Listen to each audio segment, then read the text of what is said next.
திருச்சிற்றம்பலம். தினமொரு மந்திரம் திருமந்திரம். திருமூலதேவநாயனார் அருளிச் செய்த திருமந்திர பாடல் மற்றும் அதன் விளக்கமும். இன்று பாடல் 184. முதல் தந்திரத்தில் இளமை நிலையாமை. கண்ணதும் காய்கதிரோனும் உலகினை உள் நின்று அளக்கின்றது ஒன்றும் அறிகிலார். வெண்ணொருவாரையும் வினை உருவாரையும் 830 ஈர்ந்தொழிந்தாரே.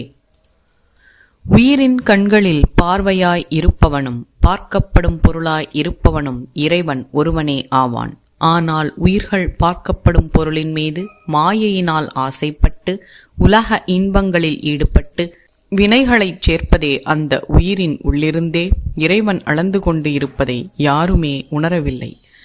இறைவனை அடையும் வழிகளை தேடி அதன் பயனாக விண்ணுலகத்தில் இறைவனை அடைவதும் ஆசைகளில் வயப்பட்டு அதை அனுபவித்து அதன் பயனாக பல வினைகளை சேர்த்து கொண்டு அதை தீர்க்க மீண்டும் மீண்டும் மண்ணுலகில் பிறப்பதும் உயிர்களின் எண்ணத்தின்படி உடலின் இளமை இருக்கும் 30 ஆண்டுகளில் உயிர்கள் தேர்ந்தெடுக்கும் வழிகளில் இருக்கிறது என்கிறார் திருமூலதேவ நாயனார். திருச்சிற்றம்பலம். இந்த 3000 திருமந்திரத்தினையும் ஓத குருவருளும் திருவருளும் துணை நிற்கட்டும். எம்பெருமானின் திருவருள் உங்கள் வாழ்வில் பரிபூரணமாக நிறைந்து நிலைத்து நிற்கட்டும்.